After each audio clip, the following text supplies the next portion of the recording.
Hello guys, welcome to Telugu cricket pulse. ఇవాళ India versus England రెండవ semifinal. మొదటి సెమీఫైనల్లో New Zealand versus South Africa. New Zealand సునాయాసంగా విన్ అయిపోయింది. మొదట బ్యాటింగ్ చేసిన సౌత్ ఆఫ్రికా 169 రన్స్ స్కోర్ చేసింది. 170 టార్గెట్తో బరిలోకి దిగిన న్యూజిలాండ్ సునాయాసంగా ఫినాలైన్ అండ్ టిమ్ సైఫర్ట్ ఇద్దరి విధ్వంసకర బ్యాటింగ్తో జస్ట్ 12 ఓవర్లలోనే విన్ అయిపోయింది.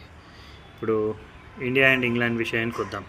So last couple of matches చూసుకుంటే ఇండియన్ బ్యాటింగ్ సెటిల్డ్ అని అన్నట్టు అనిపిస్తుంది. సో అటు సూర్యకుమార్ యాదవ్, తిలక్ వర్మ కొంచెం అవుట్ ఆఫ్ ఫామ్ లాగా అనిపించిన లాస్ట్ 2 మ్యాచెస్లో పర్వాలేదు అనిపించారు. But top of the order Sanju Samson is the big plus.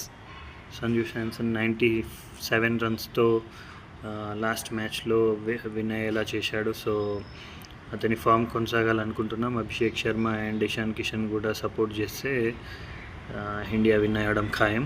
అటు బౌలింగ్ చూసుకుంటే కొంచెం అప్ అండ్ డౌన్స్ ఉన్నాయి. జస్ప్రీత్ బుమ్రా బెస్ట్ బౌలింగ్ చూపించలేకపోయాడు. But we know what he can do in crucial matches. Let's see. Varun Chakravarthy కొంచెం ఆ ఎకానమీ తగ్గించుకుంటే అండ్ వికెట్ టేకింగ్ బాల్స్ వేస్తే better. Of late ఏం చూసామంటే he is not bowling to the stumps. Over experiments చేయకుండా wicket to wicket వేస్తే he will perform. So Harshdeep నుంచి మనం ఎర్లీ వికెట్ ఎక్స్పెక్ట్ చేయాలి.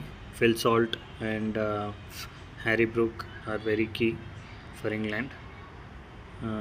ఇవన్నీ చూసుకుంటే కొంచెం ఇండియాకి విన్ అయ్యే ఛాన్సెస్ ఎక్కువగా ఉంటాయి.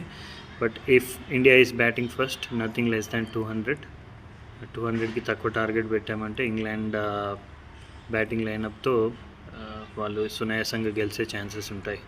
So let's see how it goes.